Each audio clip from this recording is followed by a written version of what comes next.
Hitech హంగులతో భవనం, అత్యాధునిక సదుపాయాలతో విద్యా బోధన ఇవన్నీ ఉన్నాయంటే ఖచ్చితంగా కార్పొరేట్ స్కూలే అనుకుంటారు. కానీ ప్రభుత్వ పాఠశాలలో కూడా ఇవన్నీ ఉంటాయంటే నమ్ముతారా? అలా నమ్ముకుంటే ఎర్రమంచిల్ ప్రభుత్వ పాఠశాలకు వెళ్లాల్సిందే. కార్పొరేట్ పాఠశాలలకు దీటైన విద్యా బోధనతో అత్యాధునిక సదుపాయాలతో నిర్మించిన ఈ పాఠశాలను చూస్తుంటే ప్రభుత్వ పాఠశాలలపై చిన్న చూపు ధోరణి తగ్గి తిరిగి ప్రభుత్వ పాఠశాలలకు పూర్వ వైభవం వచ్చిందనిపిస్తుంది. అన్ని వసతులతో ఆధునిక బోధన పద్ధతులతో విద్యార్థుల మనసును దోస్తున్న ఎర్రమంచిల్ ప్రభుత్వ పాఠశాలకు సంబంధించి మరింత సమాచారం మా ప్రతినిధి రంజిత అందిస్తారు. అది గవర్నమెంట్ పాఠశాలనే, కానీ కార్పొరేట్ పాఠశాలలకు ఏమాత్రం తీసిపోకుండా అత్యాధునిక సదుపాయాలతో అధునాతన బిల్డింగ్లో ఎంతో గొప్పగా నిర్వహించబడుతోంది. అదే Erramanchil government primary and high school. Present మనం ఇదే స్కూల్ దగ్గర ఉన్నాము. అంటే గతంలో ఈ పాఠశాల నిమ్స్ ఆసుపత్రి పక్కన ఉండేది. నిమ్స్ ఎక్స్టెన్షన్లో భాగంగా అక్కడి నుంచి ఈ స్కూల్ని ఇక్కడికి షిఫ్ట్ చేశారు. మనం విజువల్స్లో కూడా చూడొచ్చు ఎంత అద్భుతంగా అయితే ఈ బిల్డింగ్ మనకు కనిపిస్తుందో.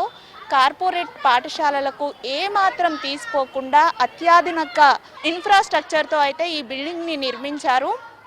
అయితే సాధారణంగా చాలామందికి ప్రభుత్వ పాఠశాలలు అంటే ఒక చిన్న చూపు భావన ఉంటుంది. అక్కడ వసతులు సరిగ్గా ఉండవు, అక్కడ బోధన పద్ధతులు సరిగ్గా ఉండవు అని చాలా వరకు కూడా గవర్నమెంట్ స్కూల్స్ని చిన్న చూపు చూస్తూ ఉంటారు. కానీ ఈ పాఠశాలకు వచ్చి ఒక్కసారి ఈ పాఠశాలను చూస్తే కనుక ఆ భావన అనేది తొలగిపోతుంది అంటే ఏమాత్రం అతిశయోక్తి కాదు. అంత అద్భుతంగా అయితే ఈ పాఠశాల ఉంది. ఇప్పుడు మనం చూడొచ్చు, విజువల్స్లో చూస్తూ ఉన్నాము. పిల్లలంతా కూడా ఆడుకోవడానికి ఎంతో విశాలమైన స్థలంతో పాటు అద్భుతమైన బిల్డింగ్. ఇందులోనే ప్రైమరీ హై స్కూల్ కూడా ఉన్నాయి. కింద ప్రైమరీ స్కూల్ నిర్వహించబడుతోంది, పైన హై స్కూల్ని నిర్వహిస్తూ ఉన్నారు. ప్రైమరీ హై స్కూల్ కలిపి మొత్తం 400 వరకు కూడా స్టూడెంట్స్ ఉంటారని మనకి ఈ పాఠశాలకు సంబంధించినటువంటి నిర్వాహకులు చెప్తున్నారు. ఇప్పుడు మనం పైకి వెళ్దాం. పైకి వెళ్ళి క్లాస్ రూమ్స్ ఎలా ఉన్నాయి, ఎలాంటి సదుపాయాలు జరుగుతున్నాయి అనే తదితర విషయాలన్నీ తెలుసుకుందాము. ఇక్కడ డిజిటల్ బోధన చేస్తూ ఉన్నారు, అది ఏ విధంగా కొనసాగుతుంది తదితర విషయాలన్నీ తెలుసుకునే ప్రయత్నం చేద్దాం. సో ప్రజెంట్ మనం క్లాస్ రూమ్ ముందు ఉన్నాము. ఇది 9th క్లాస్. సో డిజిటల్ బోధన పద్ధతిలో అయితే విద్యార్థులకు ఇక్కడ క్లాసులు చెప్తూ ఉన్నారు. మనం లోపలికి వెళ్ళి చూద్దాము ఒకసారి ఏ విధంగా బోధన జరుగుతుంది, ఇక్కడ ఇన్ఫ్రాస్ట్రక్చర్ అంతా ఎలా ఉంది ఒకసారి మనం చూడొచ్చు. అత్యాధునిక పద్ధతుల్లో అయితే ఇక్కడ బోధన చేస్తున్నట్టుగా మనకి స్కూల్ యాజమాన్యం చెప్తుంది. చూడొచ్చు ఎందులో కూడా కాంప్రమైజ్ కాకుండా ఈ బెంచెస్ కూడా మనం చూస్తూ ఉన్నాము. అంటే సాధారణంగా అందరూ కూడా ఇంత మంచి ఇన్ఫ్రాస్ట్రక్చర్ అంతా కూడా ప్రైవేట్ స్కూళ్ళల్లోనే ఉంటుంది, కార్పొరేట్ స్కూళ్ళల్లోనే ఉంటుంది అనుకుంటారు. కానీ ఇది ఒక గవర్నమెంట్ స్కూల్లో ఇంత అద్భుతంగా బోధన జరుగుతుంది, ఇంత అద్భుతమైన సదుపాయాలు ఉన్నాయంటే ఎవరు కూడా నమ్మరు. కానీ ఎర్రమంచిల్ గవర్నమెంట్ స్కూల్ని చూస్తే అది నమ్మి తీరాల్సిందే. అంత అద్భుతంగా అయితే ఇక్కడ క్లాసెస్ జరుగుతున్నాయి. మనం చూస్తున్నాము అక్కడ డిజిటల్ బోర్డ్ పైన మాస్టర్ క్లాసులు చెప్తున్నటువంటి దృశ్యాలను కూడా మనం చూస్తున్నాం. మాస్టర్ గారితో మాట్లాడే ప్రయత్నం చేద్దాం. సార్ చెప్పండి, చాలామందికి బయట గవర్నమెంట్ స్కూల్ అంటే ఒక చిన్న చూపు భావన ఉంటుంది. సో ఇంత అద్భుతమైన ఇన్ఫ్రాస్ట్రక్చర్తో ఇక్కడ క్లాసెస్ చెప్తున్నారు, ఏం చెప్తున్నారు? పిల్లలకు వచ్చినటువంటి ఒక గొప్ప సదావకాశము. గవర్నమెంట్ కూడా మరి చాలా సీరియస్గా ఉంది ఈ విషయంలో. ఎడ్యుకేషన్ పాలసీని చాలా విస్తృతంగా స్టడీ చేపిస్తుంది. విద్యా కమిషన్ కూడా వేయడం జరిగింది. రాబోయే రోజుల్లో తెలంగాణలో ఒక పటిష్టమైనటువంటి ఎడ్యుకేషన్ అయితే రాబోతుంది. దానికి సూచనలుగా మరి గవర్నమెంట్ ఇలాంటి బిల్డింగ్స్ను మరి పర్ఫామ్ చేస్తూ, బిల్డింగ్స్ను మరి ప్రోత్సహిస్తూ, ఎంకరేజ్మెంట్ చేస్తూ, ఇన్ఫ్రాస్ట్రక్చర్ కూడా ప్రొవైడ్ చేస్తుంది. మధ్యాహ్న భోజనం కానీ పిల్లలకు, తర్వాత పిల్లలకు డ్రెస్సులు కానీ, ప్రీ బుక్స్ కానీ, వీటితో పాటు మా మిడ్ డే మీల్స్ కానీ, ఇంకా టిఫిన్స్ పొద్దున పేద పిల్లలు ఉంటారు కాబట్టి ఎక్కువగా గవర్నమెంట్ స్కూళ్ళల్లో టిఫిన్స్ ప్రొవైడ్ చేసే కార్యక్రమాలు కూడా మున్ముందు ఉన్నాయని చెప్తున్నారు.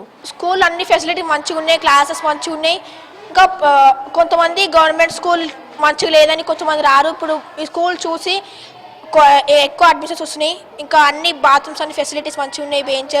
కొత్త బెంచెస్ అన్ని క్లాస్లో కొత్త బెంచెస్ చేసినారు. ఫెసిలిటీస్ అంతా మంచిగా ఉన్నాయి. టీచర్స్ అందరూ మంచిగా ఉన్నారు. My name is Deepthisri. I'm studying in 6th class. ఇక్కడ స్కూల్ చాలా బాగుంది, చాలా మంచిగా కట్టినారు. ఇక్కడ టీచర్స్ వాళ్ళందరూ కూడా మంచిగా చెప్తున్నారు. ఇంకా ఇక్కడ ఫెసిలిటీస్ మొత్తం అంతా చాలా బాగుంది. నిమ్స్ ఎక్స్పాన్షన్ ప్రాజెక్టులో భాగంగా ప్రభుత్వము ఆ ఒక పాఠశాలను నిమ్స్ కేటాయించడం జరిగింది.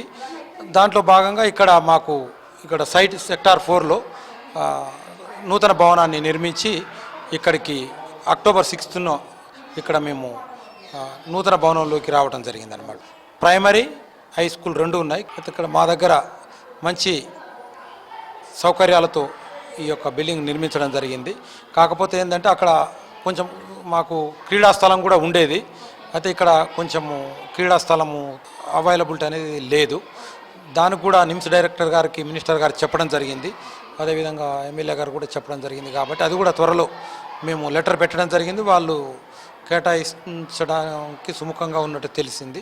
తల్లిదండ్రులు కూడా చాలా సంతోషంగా ఉన్నారు. ఏంటంటే కార్పొరేట్ పాఠశాలకు దీటుగా ఇక్కడ అన్ని సౌకర్యాలతో ప్రభుత్వం నిర్మించినటువంటి ఈ యొక్క భవనం చాలా బాగుందని పేరెంట్స్ నుంచి కూడా మంచి ఫీడ్బ్యాక్ ఉంది. అయితే మేము ఇక్కడ మధ్యలో షిఫ్ట్ అయినాం కాబట్టి నెక్స్ట్ ఇయర్ ఈ పాఠశాల యొక్క ఎన్రోల్మెంట్ కూడా చాలా పెరగడానికి దాదాపుగా 300 స్ట్రెంత్కు ఇది ప్రొవైడ్ చేయడం జరిగింది. 350 వరకు. నెక్స్ట్ ఇయర్ 350 వరకు కూడా ఇక్కడ మాకు ఎన్రోల్మెంట్ పెరగడం జరుగుతుంది అన్నమాట. ఎంతో అధునాతన టెక్నాలజీతో అన్ని సదుపాయాలు అంటే ఏ విషయంలో కూడా కాంప్రమైజ్ అవ్వకుండా వాష్రూమ్స్ నుంచి మొదలుకొని బిల్డింగ్ వరకు కూడా ఏ విషయంలో కాంప్రమైజ్ అవ్వలేదు. మరోవైపు పేద విద్యార్థులకు ఆహారాన్ని అందించడంలో భాగంగా ఉదయము అల్పాహారంతో పాటు మధ్యాహ్నము వారికి పోషకాలను అందించేటువంటి ఆహారాన్ని కూడా అందిస్తూ ఉన్నారు. మొత్తంగా చూసుకున్నట్లయితే ఎంతో అద్భుతంగా అయితే ఈ స్కూల్లో విద్యాబోధన అనేది జరుగుతుంది. ఇదే విధంగా రాష్ట్ర వ్యాప్తంగా ఉన్నటువంటి గవర్నమెంట్ స్కూళ్ళన్నింటినీ కూడా పునరుద్ధరణ చేస్తే గవర్నమెంట్ పాఠశాలలకి తిరిగి పూర్వ వైభవం వచ్చే అవకాశం ఉంది. వీడియో జర్నలిస్ట్ ప్రసాద్తో రజిత, HM TV.